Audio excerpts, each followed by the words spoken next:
folks, welcome to Calvin's Got Game. Today I'm doing a video of my top 10 most anticipated games for the year of 2022.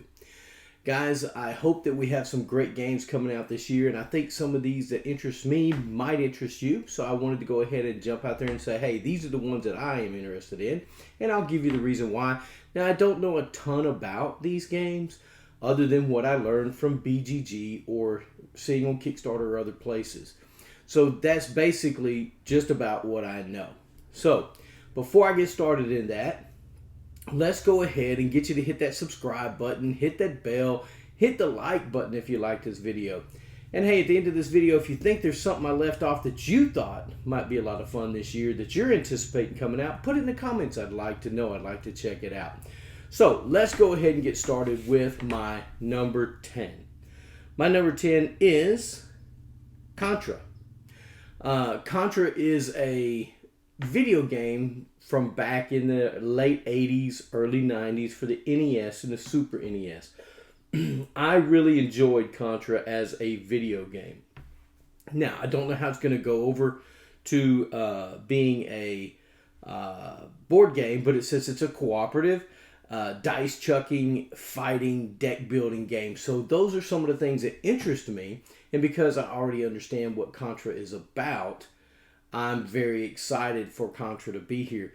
Now, I remember playing Contra on the NES and the Super NES, and I remember me and my cousin, Brian, we found a cheat code. You remember those cheat codes for the old Nintendos where A, B, B, left, right, up, down, A, B, and then you'd have some kind of special ability. Well, we found an invincibility code, so we actually finished Contra with that cheating. We didn't do it without cheating, but we went through there and we actually finished it. We spent a whole evening doing that. So for all of you folks that finished a video game without cheating, man, props to you, because it was pretty tough back then. But I think Contra, the board game, hopefully they'll bring the feeling of the video game into the board game. So that's my number 10, Contra. Number 9 is the Seventh Citadel. Now, these folks made Seventh Continent, which I've never played. I've always been interested to play it, but I never have. This is a cooperative adventure, exploration, modular board, medieval fantasy world game, right? So I kind of like medieval fantasy. I'm into that. And you can probably hear my dog barking outside, and I apologize for that. But I've never played the Seventh Continent, so the Seventh Citadel is kind of a toss-up for me. But I am excited that it's coming out, and I think that I might actually get into that one. That's why the Seventh Citadel is my number 9. Number 8 is Last Resort. Now this one caught my eye because it says that it's a sci-fi deduction. It's got drafting, and you're trying card drafting, I'm assuming, and you're trying to turn a defunct space station into the galaxy's finest resort, the trendiest resort, right? So that kind of intrigues me. I'm really, going, wow, I think that would be a pretty cool idea for a board game. So that kind of caught my eye. So that's why number 8 is Last Resort. Now let's say number 7 is Station Fall. Station Fall is, once again, a deduction, sci-fi, hidden roles, pick-up and delivery game. The pick-up and delivery I'm not a big fan of, but I am a big fan of deduction, sci-fi, and the hidden roles. So in Station Fall, I don't have a lot of information on what you're doing, but I'm sure some shenanigans are going to be you're trying to accomplish some goals, and whoever has that hidden role of being possibly a traitor or someone that doesn't want you to complete those is going to make some pretty good havoc. And I really like games like that. So Station Fall is my number 7. Number 6 is called Darkest Dungeon. This is also a cooperative game, which I really like. It's exploration, fighting, with dice rolling. It's a fantasy theme. And of course, it's a dungeon crawl. It says it right in the title, Darkest Dungeon. So you assume it's a dungeon crawl. So I hope they do something a little bit different than some of the other dungeon crawls out there. You just go through, explore some tiles, get some treasure, fight some monsters, blah, blah, blah. Hopefully there's some more interesting twist in this Darkest Dungeon that will make it stand out from other dungeon crawls. That's what I'm hoping for. That's why it's piqued my interest. Number 6, Darkest Dungeon. Number 5, I think it's like a smaller game. It's called Don't Go In There. Don't Go In There is it's a horror game, which I like. It's a card drafting, push your luck. And it says that meddling kids in a creepy haunted house, and you have to escape the house. Okay?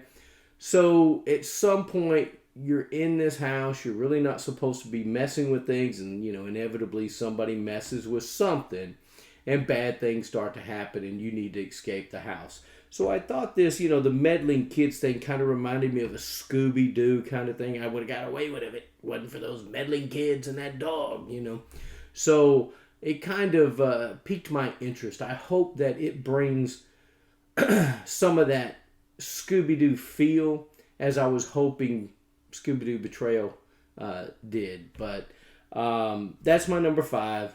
Don't Go In There. Number 4 is Frostpunk. It's a cooperative strategy survival city builder game. Now, the people that made Frostpunk also, I think, made this War Mine or something like that. So I'm interested in this because I do like this War of Mine. And I think Frostpunk really looked really good to me. It had that kind of steampunky looking feel to it to me from the cover. I thought that having the open world of discovering things and having that survival kind of strategy, I really like those games where you're fighting to get the resources you need to complete what you need to. Guys, I think Frostpunk is going to be a good one. That's why it's my number 4. All right, number 3. And this one's on here just because, it's not on here just because, but it's a little higher than Frostpunk because it's a horror game, and I love those. It's called Boogeyman. Boogeyman is a cooperative adventure horror card drafting game where not only are you trying to escape the boogeyman, but you got a psychotic babysitter you're trying to get away from as well. And I'm not sure what her name was or who her name is in the game, but it's a psychopathic babysitter you're trying to get away from as well. Guys, this one sounds kind of fun to me. I'm a big fan of horror games, so Boogeyman is my number 3, and I'm pretty excited for that one. Alright, so number 2 is probably needs no introduction. It's called Now or Never. It's a city building fantasy tile placement hand management game from Red Raven Games. Ryan Lockett makes some fantastic games. I own quite a few of them. They're right over here on the shelf. I have Above and Below, Near and Far, Islebound. I really want this Now or Never. I'm sure it's going to continue in the line of such great games. The components are always good. The theme is always good. Some of them are a little stronger than others, but I really like these games. So I'm really excited for Now or Never, and I'm probably going to pick it up for sure. That's why it's my number 2. It's one I'm really excited about. But number 1, the game that I'm most excited about coming out in 2022 is Vagrant Song.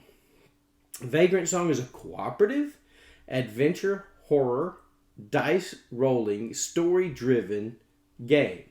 This game takes place on a ghost train. How cool is that? I hope the theme really shines through in this game. I'm very, very excited for it. I can't wait to see the final product, to see what it looks like. I haven't played any of these games on any of those Tabletopias or anything like that. I haven't looked at them other than on BGG and the Kickstarters. All these games look pretty decent. All these games look fun to me. But Vagrant Song on a ghost train just really intrigued me. Guys, I am so looking forward to these 10 games coming out. I'm very excited for them. If you guys know of a game that you're excited for, please put it in the comments. Let me know. I would love to hear what you think is exciting for 2022 that you're looking forward to. Also, if you like this channel, hey, please subscribe. I really, really appreciate that. Hit that like button. It lets YouTube know that, hey, this channel is being liked. People like the content. Woohoo! It moves me up through the rankings, and I appreciate that. Also, if you'd like to support this channel, I have a Patreon account. I'll put it down below in the description of the video. If you'd like to support me, that's great. I'm still working out the whole Patreon deal. I'm not as tech savvy as a lot of people. I do have a Discord. I think it's called Discord. See, once again, not so tech savvy. But I'm trying, guys. I'm trying to get out there to put those things out, to interact, hopefully with fans of this channel, and also to be able to just put out more content. Guys, I truly appreciate each and every one of you that is already subscribed, and I can't wait to put out more videos in 2022. Hey, as I always say, guys, get a board game to the table and spend time with your friends and family. It's needed most of all in the last few years we've had. Let's spend time with our friends and family, and let's reconnect. Guys, thank you for watching Calvin's Got Game.